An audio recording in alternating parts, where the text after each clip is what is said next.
Hey class, this is Miss Garner. I am hanging out in our classroom. It's Monday, October the 19th, 2020, and I just wanted to go over some different items with you for place value, which is the topic we've been really going over in math. So this is gonna all be review, but I wanted to just sort of go over some things with you and sort of firm things up that you might have questions about or still not really understand. So I'm going to take some items that I have put on here on the board, different types of things that you've been asked lately to do and understand about the value of numbers. And I've put different types of them on here, and these are some similar types to what you're going to see in some of your assignments later this week and upcoming assignments even when you get back to school. So I just wanted to break them down, and we will go over several of these just one at a time, and I will try to show you some different ways to understand them, different ways to look at them, understand the value. So let's go ahead and start looking at number one. I don't know if you guys can see this really well. I'm trying to prop up my camera, so that it's pointing and it shows everything, but I might need to move it a little bit to the side so that we can see some of the explanation over here. But anyway, looking at number one, we'll go ahead and start right there. It says, how many hundreds are in 541? Okay, I cleared some space so that you guys can see where I'm going to show you the actual amount of the digits that are in 541. If you look at the number 541, you have a 5, a 4, and a 1. But we know, because of the different places those are in, that that is not just worth 5 or just worth 4 or just 1. There are different values to the spots that those numbers are in. So I'm going to show you on the board, kind of like we've been doing it in class. If you look at 541, we have 5 hundreds. So that's not worth actually 1, it's worth 100. And this is what our hundreds flats look like. So I'm going to put the correct amount of hundreds according to what that number has. So we have 100, 200, 300, 400, this will put it right there, and 500. So we have 500, and then when we get to the 4, it's not worth just 4, it's worth 10, 4 tens.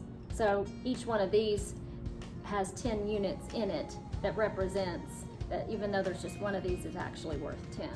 So we're going to put 4 of these 10s. So 10, 20, 30, and 40. Now that we have those 4 10s, it's really worth 40. Okay? And the last digit is 1. So we're just going to take one of these cubes, and it represents that this is truly worth just 1 unit. So our number is worth 541, and if you were to count up all of the units, there would be 541 of them total. But the places matter to give you the value. So how many hundreds are in the 541? These are the hundreds up here. How many of them are there? We have 1, 2, 3, 4, and 5, and those are all our hundreds. So there are 5 of the hundreds.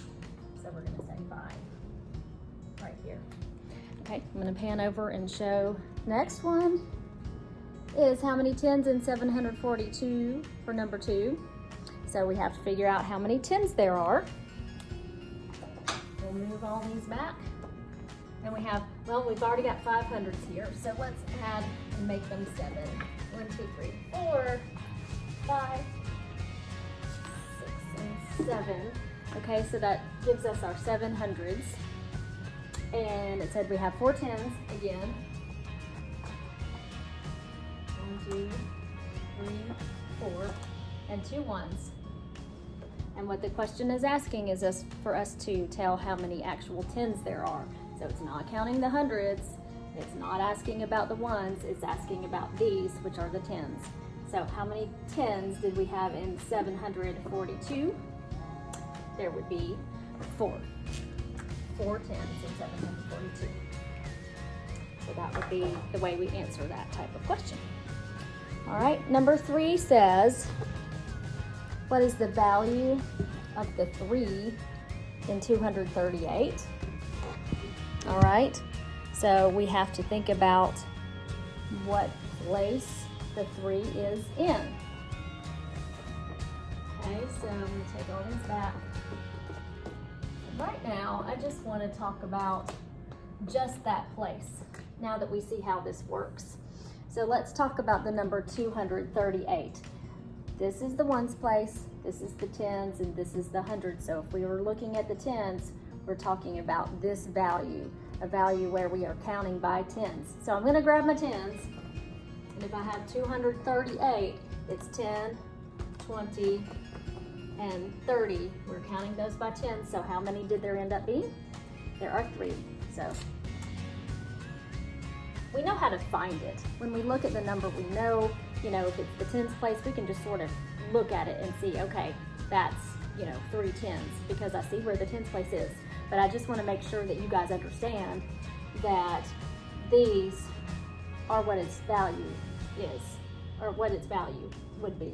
Like, we're not just counting ones, we're counting by tens. Even though there are 3 of them, that's what it's actually worth. That's the amount. So that's important for us to just sort of really get a good foundation with the understanding of the values of the numbers and not just finding the spot. So let's move on to number 4. It says value of the 6. So you can see it, value of the 6 in 649. Okay, there are 6 of them, but what are they? Are they ones? Are they tens? Are they hundreds? The 6 in 679 are the hundreds. Okay, so we're going to put out that many of them. 1, 2, 3, 4, 5, and 6. So there are 6 actual hundreds in 679, and that is how many it would be worth. Okay, number 5. What is the value of the 2 in 332? And right there, we are only talking about the ones place, and so we see that there are how many?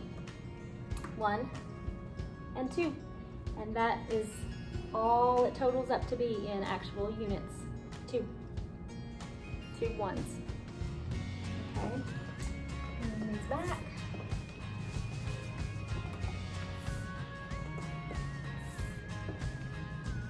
Okay, now the next one, they're looking at a number that's expressed in expanded form. It says for number 6, the standard form of 400 plus 90 plus 9, and they want us to show it in standard form. So if we have 400s plus 90 plus 9, we're going to put a 4 in the tens place because there are 4 of those. We're going to put a 9 in the tens place because there are 9 of the tens. And we're going to put a 9 in the ones place because there are 9 ones. And that gives me the standard number. And the standard form is just the regular form, like a regular number. So 400 plus 90 plus 9 would actually be the same amount as the standard number written this way, 499. And that's how you would say it. All right, number 7, the expanded form of 603. The expanded form of 603. We're going to take all of the places of that one, and we are going to expand it and write it in here in expanded form. So that means we're going to take each of these places and actually write out the value of them and put the plus signs in there to show that each place is the sum of all of those values added together. Okay, so what do we have in the hundreds place? We have a 6, so that value is 600. Put a plus sign with it. Do we have any tens here? Nope, no tens, so we're just going to leave that out. But we do have to show the ones place, and there are 3 in the ones, so we're going to put 600 plus 3, and that is our expanded form.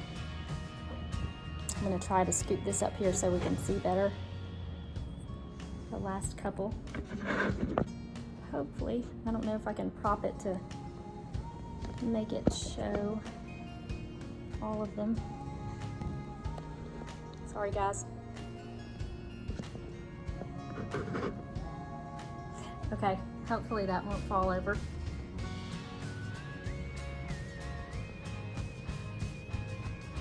Okay, I would be so laughing at myself right now. Okay, let's look at number 9 now that we can see, oh sorry, number 8 now that we can see them better. Okay, the standard form of 254. This one is expressed in word form right here.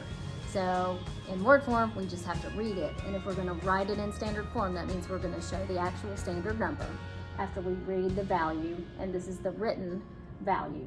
So it says 254. All right, how many hundreds do we have there? It says we have 2. So we're gonna take it and change it to a standard 2. How many tens? We have 5 of them because it says 50. So we're gonna put a 5 in the tens place, and there are 4 in the ones place. So we're gonna put 254, and that is what the standard number would look like if we had that word form. All right, in the last 2, I'm gonna sort of just show you how to write the word form of these. Number 9, the word form of 183, we're gonna write it all out, and there's a certain way that we do it, and also a certain way that we say it using words. Okay, so we're gonna start right here with the hundreds. We have, how many hundreds? We have 1. So we're gonna write out that word, 1, and then we're also gonna say 100, 100. Now, a lot of us want to say and there, but you really don't say and in a number when you're reading it out like that. We're just going to say how many hundreds, and then we go straight into telling the tens and the ones. So the way we actually say it and the way we actually write it is 183, and we don't use the word and there, which is kind of a hard habit to break. But mathematicians really leave that word out. So that's the way we're gonna write it when we do it in word form. So here we go, 100, and we're gonna come in with the tens now. We have 8, so that is gonna make 80. And we've talked in class a lot about what we do when we have a TY at the end of a number that we are about to write after a tens number to get ready to put the ones number right after it. Anytime you see a TY, you're gonna put a hyphen there, and then you're gonna tell the ones, which are 3, and then we write out the ones number. So that TY, I kind of give that to my students as that's their clue that you're gonna need to put a hyphen next if there's a number coming after it. Now, if it were just 180, you would not use that hyphen because you'd be finished writing it. But since we have a 3 in the ones place, we're going to say 180 hyphen 3. And you just spell it all out like that. Okay, the last one we have an expanded form here, and we can also take that expanded form and put it in word form. So I'm going to put how many hundreds, and there are 8 of them, so I'm going to say 800. Then we're going to say the tens, and there are 20. No and, so we're gonna say 20. And I see that TY there, so that means I'm gonna stick a hyphen after it. Move it so that you can see. 820, and the last thing that would come in the ones place after the tens number would be 3. 820 hyphen 3. So that's how you take an expanded word or expanded number and put it in word form. So all of these forms are what we've been learning about in understanding our value of the places of numbers that the digits are in, and how much it changes the meaning of an actual amount. So we've been talking about all the different ways we can write those values, and so far we've learned standard, we've learned how to tell the value, we've learned expanded, we've learned word form, and we've learned how to use the form where we are using models. And that is where we show the amount by using pictures or some type of model, which is in the base 10 form, like these 100 flats and 10 rods and these little 1 cubes that we use. And that is another way to express an amount of a number. So it's all seems like a lot of information and a lot of different ways to express a number, but it's really important as we move on and move into working with bigger numbers and adding, subtracting, and dividing, multiplying, all of those things and skills that we're going to move into later. It helps really give us a good foundation of our understanding. So that's why we take so much time going over all these different forms and all the amounts and everything that you need to know to have a solid grip on it.